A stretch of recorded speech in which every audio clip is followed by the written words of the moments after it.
Hi there. My name is Esther Lewars, and I am with the Newark Board of Education Student Information Services Department.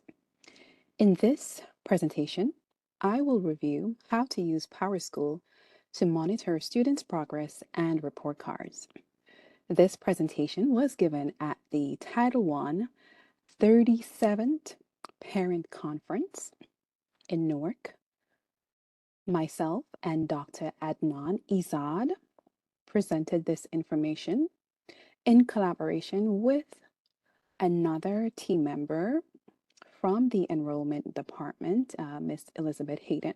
However, this portion is simply related to PowerSchool, how parents can use that tool to monitor students' progress and look at the various types of report cards that are issued by the Newark Board of Education.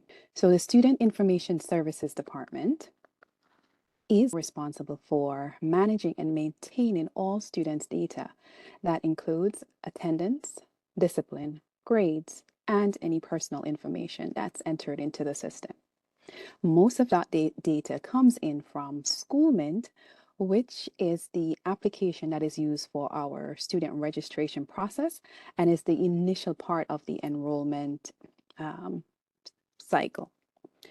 And here is a picture of the SIS team. There's one person that's missing, but this is a team that manages all 39,000 records within our system, with, of course, the help of the schools where we have our PowerSchool clerks in each school that maintains the data on a local level. All right. So the presentation promise was to make sure that parents understand how to monitor their students' progress and be able to understand the various academic reports that are shared with them throughout the school year. So the first way that parents can monitor progress is through what's called document delivery. The next available option is the parent portal. And then the third one is using the PowerSchool app. So what is document delivery? So document delivery is a way that we use to email parents various reports. We use the contact information that often comes over from Schoolmint or through the re-enrollment information that we receive from parents. For students who may not have information in their document delivery, we will go in, myself, the PowerSchool clerks at each school can update those fields to make sure that there is an email in, in the document delivery field. If the school year has started, it's now say October, it's December, and you've never gotten an email from your child's school of a report card or progress report, you need to double check to make sure that they have your email address associated with the document delivery so that you can receive the reports that are emailed. And some of the reports that are emailed, they can be district reports. So the progress reports I mentioned, report card, test results, right? So any standardized tests or tests that are given by the district, we will mail those results via document delivery. And then you have school-based letters that are often mailed to parents, whether it's attendance notices or maybe there's an event or something important that's coming up. Schools will be able to use document delivery to submit those reports. Now, when you get that notification, you'll have 7 days before that link expires. So please save the report for future reference, right? Download it, save it so that you can access it at a later time. Some reports or most of the reports, you can always get a copy of them from the school, but it is best that you go ahead and save them once you open up those files. All right, so the next way that you or parents can access and monitor students' progress is through the parent portal. So the parent portal is accessible through the URL as you can see here. It is sis.nps.k12.nj.us/public, PUBLIC, /home, HOME .html. So if you go to that URL, and I will give you a QR code at the end of this presentation for you to access the resources that are shared. So when you go to the parent portal, if you already have an account, you just simply put in your username and your password. If you have not created a parent portal account, we're asking you to contact your child's school. And so you may have multiple students in the district. So any one of those clerks at a school will be able to give you access to your parent portal account. If this is the first time you're setting up the parent portal account, we're gonna institute a system where the username will be your email address, and we will give you a temporary password. That temporary password will need to be changed the first time you log in. All right, try to create a strong password, something, numbers, letters, special characters, right? And another thing to be mindful of is if over the years you've created multiple accounts, we're going to try to streamline those accounts to make sure that those accounts are associated with the student in the school and that it's associated with your contact information. So in years past, our contact information was restricted, but PowerSchool now has what's called unlimited contacts. So we're able to manage multiple contacts and be able to manage multiple points of data for each contact. So a contact can have multiple emails, phone numbers, various types of ways to connect with parents. And so we want you to keep that in mind and keep your information updated so that we're able to communicate with you and to be able to share information and easily get in touch with you in case there is an emergency, right?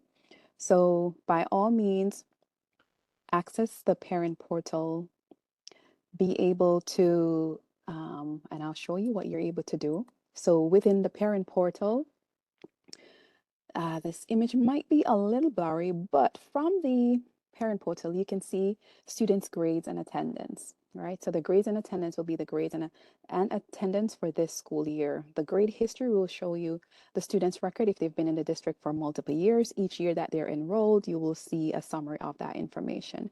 Their attendance history, any teacher comments that are inputted into whether it's the progress reports or report card.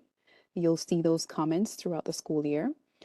Other things you might see, the schedule, school information, and at the very bottom you see what's called a district code. And that's because once you're in the parent portal, it's just letting you know that you can also download the PowerSchool app, which I will go to next.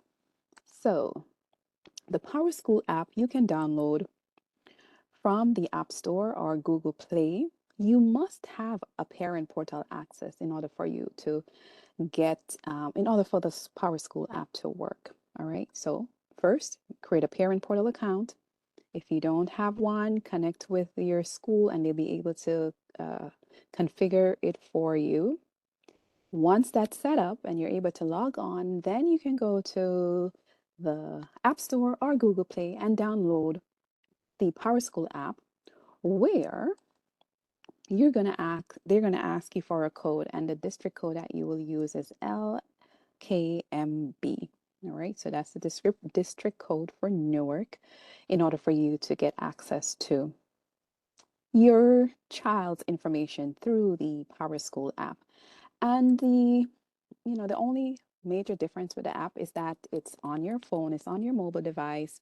So I have two children, two in high school, a ninth grader and a 12th grader. I've logged on to it, and it stays logged in, so and it shows me any notification anytime if they're late, their assignment. So you can see on the left side, you see their running grade for the cycle, or whichever tab you click on, it will show you their current grade. And if you click on this information, the letter, it will show you the assignments. And the same for the PowerSchool app. For the parent portal, if there is a grade, clicking on those grades, you'll be able to get further details about what assignments constitute those grades. All right. So again, both the parent portal and the PowerSchool app gives you the information about your students so you can monitor their progress. You can see what grades they're getting in each class. You can see, if they've been tardy, and that way you can act, right? You can have a conversation, you can ask questions, you can reach out to the teachers, you can advocate for additional support. We have so many resources in our school. There's the tutoring program, there's after school, there's going to be Saturday school. And so see how your child, if they are failing, get access to those resources prior to it being too late. So those are the three ways to monitor. So now let's talk about the academic reports. So in this section, we'll talk about the types of reports, how frequently they are distributed, the report card distribution cycle, as well as the layout. Report types and frequency.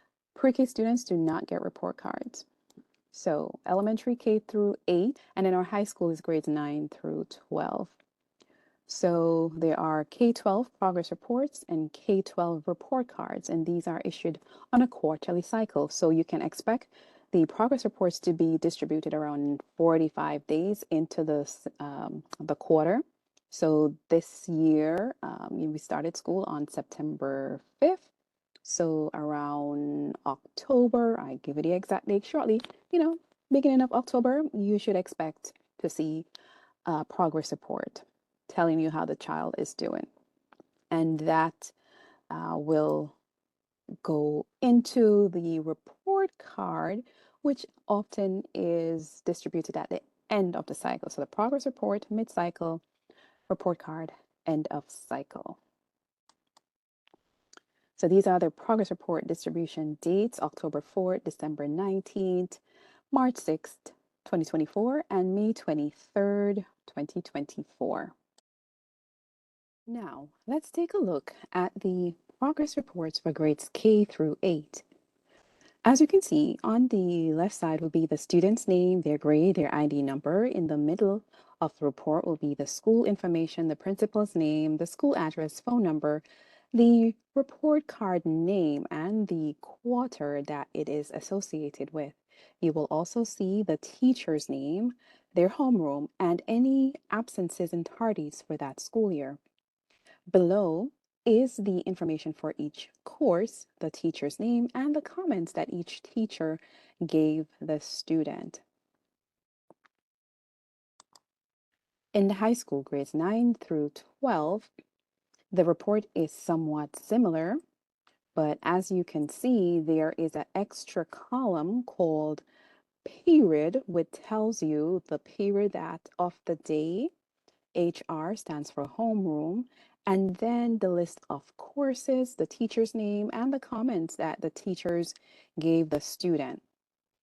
You will also see a list of absences and targets for each course, because in the high schools, teachers take attendance for each period. That feature is available in the elementary school, but it is not mandatory that our teachers take attendance throughout the day, right?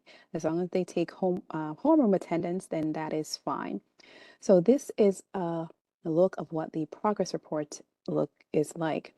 We do encourage parents to take a look at the progress reports, right? The progress report, it means that the child has been in school for several weeks if they've been in school since September. And so how are the students doing? This is the time to see if we need to advocate for any additional resource or after school or tutoring or any special academical program to help them improve. The next set of reports that we will look at actually are the report card, right? When do we distribute report card? Report cards are distributed at the end of the cycle. So after the cycle ends, a couple weeks after, we will distribute the report cards. So for this school year, December 7th is when we'll distribute the first report card for cycle 1, February 15, 2024. Second report card, April 26, 2024, as well as June 21, 2024. The first two dates, December 7th and February 15th, have an asterisk because these are in person distribution. We expect parents to actually make an appointment, schedule a time during parent teacher conference on those dates from 1 to 7 p.m. during that time to see your child's teacher. So this will be a 1 p.m. dismissal for students on those 2 days. Okay, so we have many families that speak various different languages. We do formally support 4 languages. Those are our parents who speak Spanish, Portuguese, French, as well as Haitian Creole. Based on our demographics and the students that we service, we have report card samples in these languages so that you can easily understand what the report cards mean when you receive them. And there is a website that has a list of these report card samples. And at the end of the presentation, I'll have a link for you to easily access this as well. So this is a sample of what the Spanish report card will look like. So if you speak Spanish, you can access these accessibility document to help you understand the reports when you receive them. So report cards for grades K through 8. Somewhat similar to the progress reports, but these have grades for each quarter. Again, you will see the courses, you will see the teacher's name, the grades, and the comments. You'll see the absences and the tardies. There's the grading scale. So if your child is in grades K through 2, there's a different grading scale that they use compared to students who are in grades 3 through 8, which uses the letter grading system. And there are some common keys. So if your teacher just uses a number and do not add any additional description, then you will use the common key at the bottom to help you understand what those numbers mean. Okay. All right, so now let's look at the report card for grades 9 through 12. Somewhat the same, but it has more information. You see, for example, the E1, that means that's their exam 1 grade. Depending on the course that they're in, it may or may not require an exam grade. You'll see the list of absences per course, tardies per course, as well as the comments, similar to the K through 8 report card. All right, so for the report cards, there is a notice that the report should be signed and returned to the homeroom teacher.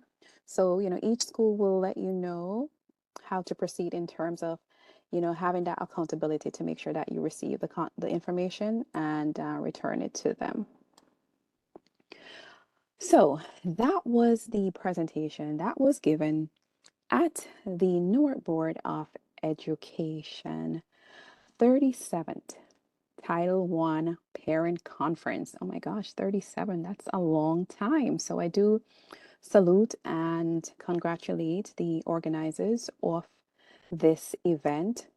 This presentation, again, was the information that was shared with parents to help them navigate, monitor their students' progress using PowerSchool, which is the student information system that we use, as well as to understand the various academic reports that they receive throughout the school year and the ways that you can access and monitor your students' data is one, making sure that we have an email for you on file that you will receive the document delivery letters and reports that we send, making sure that you sign up for the parent portal if you have not already done so.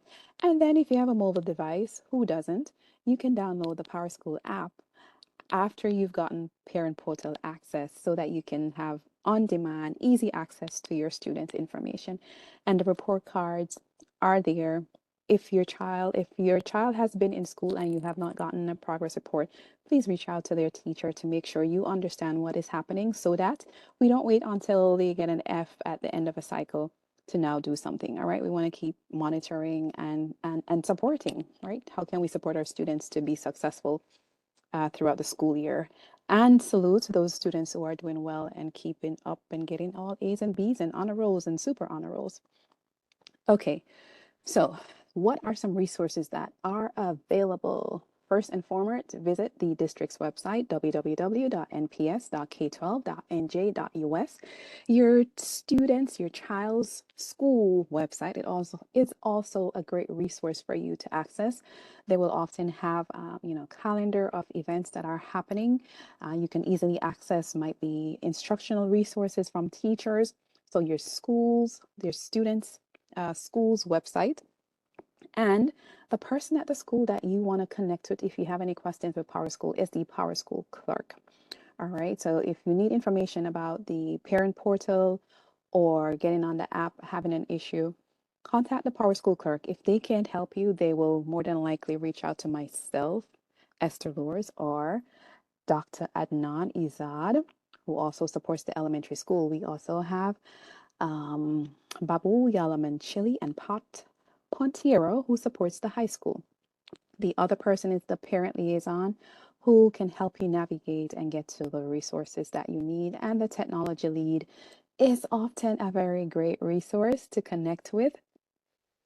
I've been in the district for almost 22 years, and so I've served as a technology coordinator. It was such a great experience to be in the workshop and see one of my parents who had a student at 15th Avenue School. Well, their grandson was at 15th Avenue School, so it was great to see her today in the workshop. And so, yeah, as district staff, we are here to help and support you, the parents, to make sure that our students are successful. And the last on the list is the District Family Support Center, which was recently reopened, and so they're there to help you navigate and get the support that you need as a family, and to make sure that your students are successful as well. And so, the individuals who are responsible for making sure that we were at the event are Ms. Rashonda Jackson, who is the Executive Director of the Office of Policy Planning, Evaluation, and Testing. My director is Mr. Darren Watsky, who's the oversees everything pertaining to student information services. Again, I'm Esther Lewars, and Dr. Adnan Ezad was the co-presenter for this presentation. So, last thing is you can scan this QR code, which takes you to a parent support website that I quickly created.